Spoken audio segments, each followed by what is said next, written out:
হরে কৃষ্ণ। আজ 8ই শ্রাবণ 1431 ও 24শে জুলাই 2024 বুধবার। আজ আমি ভাগবতম পাঠ করছি।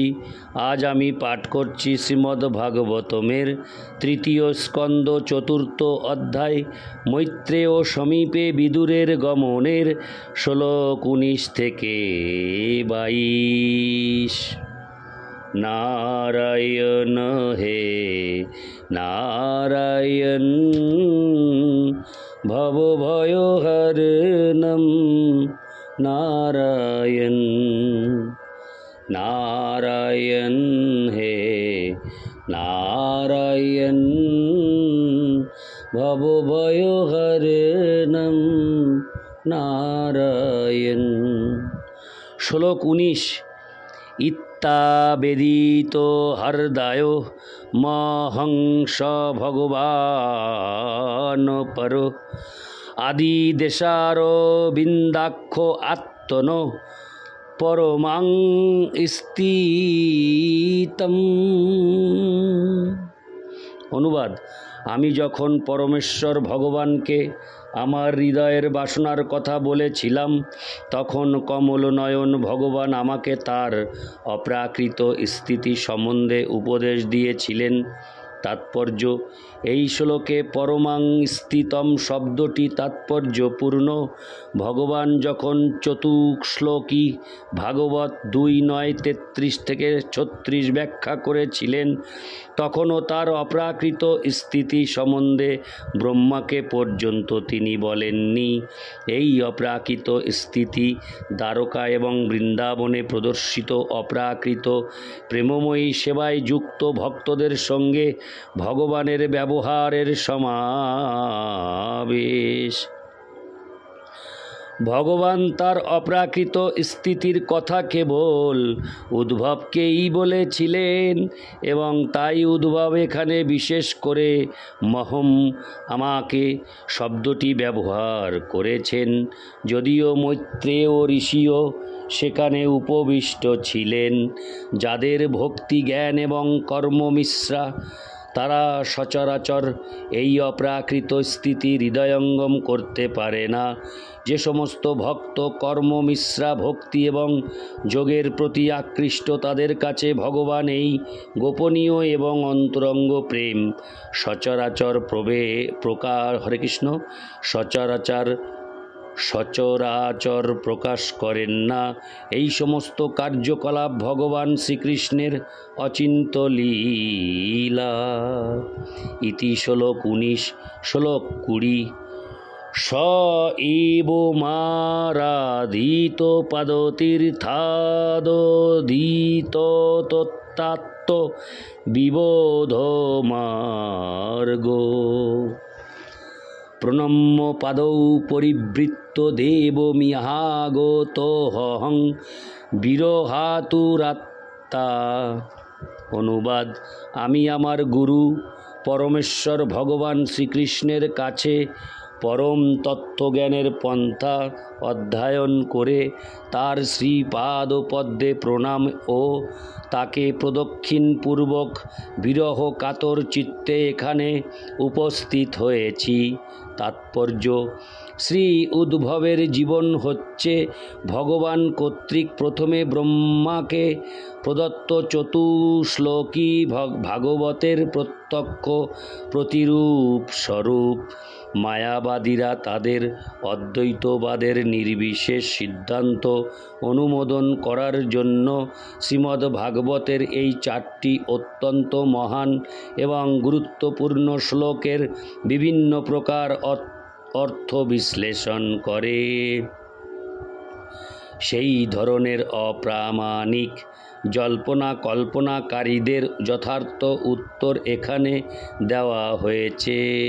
শ্রীমদ্ ভাগবতের শ্লোকসমূহ সম্পূর্ণরূপে বিশুদ্ধ ঈশ্বরবাদী বিজ্ঞান, যা ভগবদ্গীতার স্নাতকোত্তর উত্তর বিদ্যার্থীরা হৃদয়ঙ্গম করতে পারে।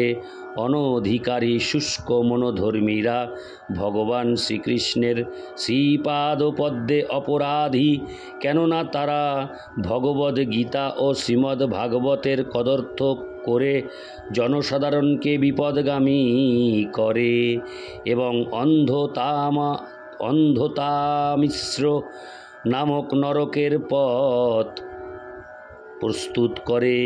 ভগবদ্ গীতায় 16:20 প্রতিপন্ন হয়েছে যে এই প্রকার হিংসাপরায়ণ মনোধর্মীরা অজ্ঞান এবং তারা নিশ্চিতরূপে জন্ম জন্মান্তরে অপরাধী হয়ে থাকবে। তারা অনর্থক শ্রীপাদ শঙ্করাচার্যের শরণ গ্রহণ করে, কিন্তু শঙ্করাচার্য কখনো শ্রীকৃষ্ণের শ্রীপাদপদ্মে অপরাধ করেননি। শ্রীচৈতন্য মহাপ্রভুর মতো শ্রীপাদ শঙ্করাচার্য কোনো এক বিশেষ উদ্দেশ্য সাধনের জন্য মায়াবাদ দর্শন প্রচার করেছিলেন। আত্মার অস্তিত্বে অবিশ্বাসী ভগবদ্ বিদ্বেষী বৌদ্ধ দর্শনকে পরাস্ত করার জন্য এই প্রকার দর্শনের প্রয়োজন ছিল, কিন্তু তার উদ্দেশ্য এই ছিল না যে এই সিদ্ধান্ত চিরকালের জন্য গ্রহণ করা হোক। সেটি ছিল একটা জরুরি অবস্থা। শঙ্করাচার্য তার ভগবদ্ গীতার ভাষ্যে শ্রীকৃষ্ণকে পরমেশ্বর ভগবান বলে স্বীকার করেছেন, যেহেতু তিনি ছিলেন শ্রীকৃষ্ণের একজন মহান ভক্ত। তাই তিনি শ্রীমদ্ ভাগবতের টিকা লেখার সাহস করেননি, কেননা তাহলে ভগবান শ্রীকৃষ্ণের শ্রীপাদপদ্মে সরাসরিভাবে অপরাধ হতো। কিন্তু পরবর্তীকালের মনোধর্মীরা মায়াবাদ দর্শনের নামে কোনো প্রামাণিক উদ্দেশ্য ব্যতীতই অনর্থক চতুশ্লোকী ভাগবতের টিকা রচনা করে। অদ্বৈতবাদী শুষ্ক মনোধর্মীদের শ্রীমদ্ ভাগবতের সঙ্গে কোনো কিছু করণীয় নেই, কেননা এই বিশেষ বৈদিক শাস্ত্রটির মহান প্রণেতা কর্তৃক তা তাদের জন্য নিষিদ্ধ হয়েছে। যারা ধর্ম, অর্থ, ইন্দ্রিয় সুখভোগ এবং চরমে মুক্তির আকাঙ্ক্ষী, শ্রীমদ্ ভাগবত প্রকৃতপক্ষে তাদের জন্য নয়। তাই তা হৃদয়ঙ্গম করার চেষ্টা করতে শ্রীল ব্যাসদেব তাদেরকে বিশেষভাবে নিষেধ করেছেন।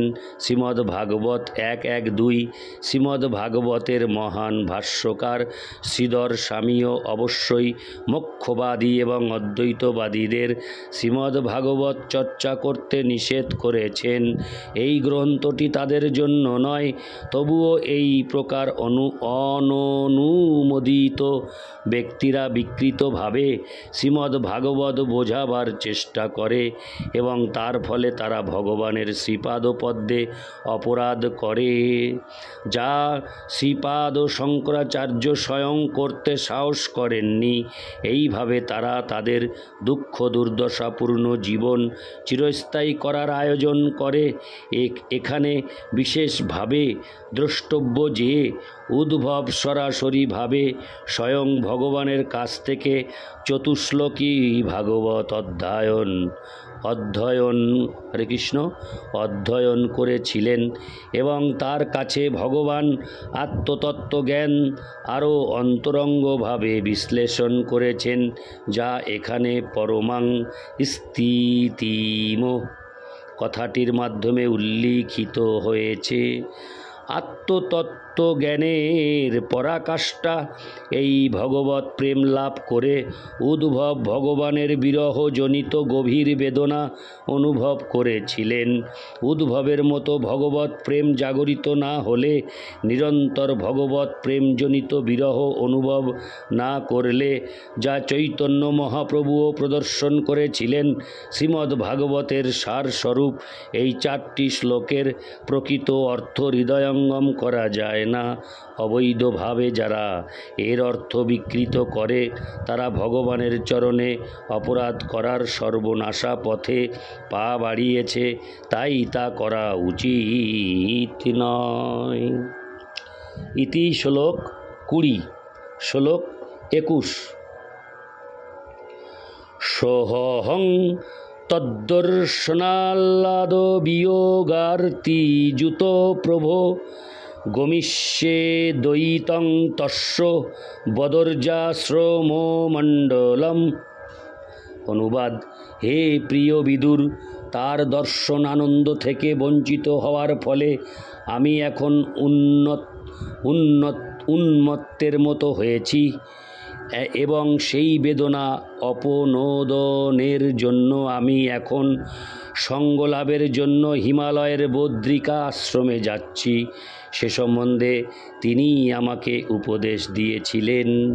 তাৎপর্য: উদ্ভবের মতো ভগবদ ভক্ত ভগবানের বিরহ এবং মিলন, এই দুই অনুভূতির মাধ্যমে নিরন্তর ভগবানের সাহচর্য করেন। ভগবানের শুদ্ধ ভক্ত ভগবানের অপ্রাকৃত সেবা থেকে পলকের জন্য বিরত হন না। ভগবানের সেবা সম্পাদন করাই শুদ্ধ ভক্তের মুখ্য বৃত্তি। উদ্ভবের পক্ষে ভগবানের বিরহ অসহ্য ছিল, তাই ভগবানের আদেশ অনুসারে তিনি বদ্রিকাশ্রম অভিমুখে যাত্রা করেছিলেন।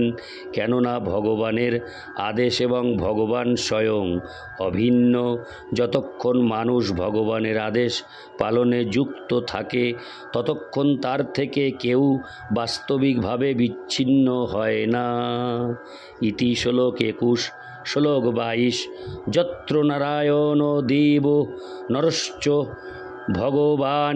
ভগবানিরিষি মৃদু তীব্রং তপোদীর্ঘং তিপাতে লোকভাবনৌ। অনুবাদ: সেই বদ্রিকা আশ্রমে ভগবান নর এবং নারায়ণ নামক ঋষি রূপে অবতরণ করে সমস্ত সৎ জীবাত্মাদের কল্যাণের জন্য দীর্ঘকাল ধরে কঠোর তপস্যা করছেন।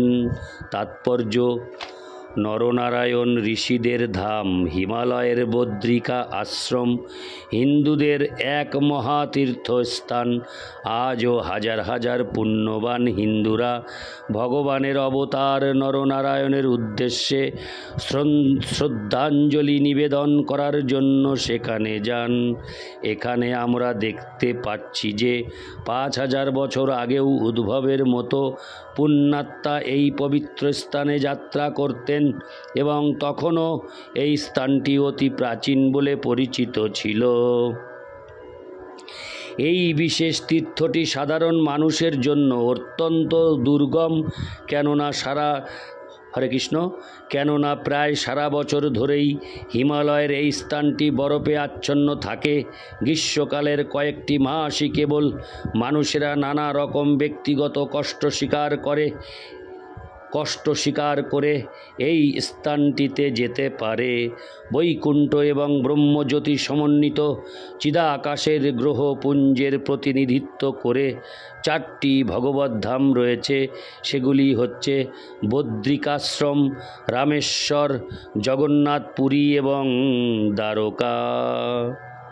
উদ্ভবের মতো ভক্তের পদাঙ্ক অনুসরণ করে শ্রদ্ধাবান হিন্দুরা পারমার্থিক সিদ্ধি লাভের জন্য এই সমস্ত তীর্থস্থানে আজও গমন করেন। ইতি শ্লোক 22। নারায়ণ হে নারায়ণ ভবভয়হরণম নারায়ণ।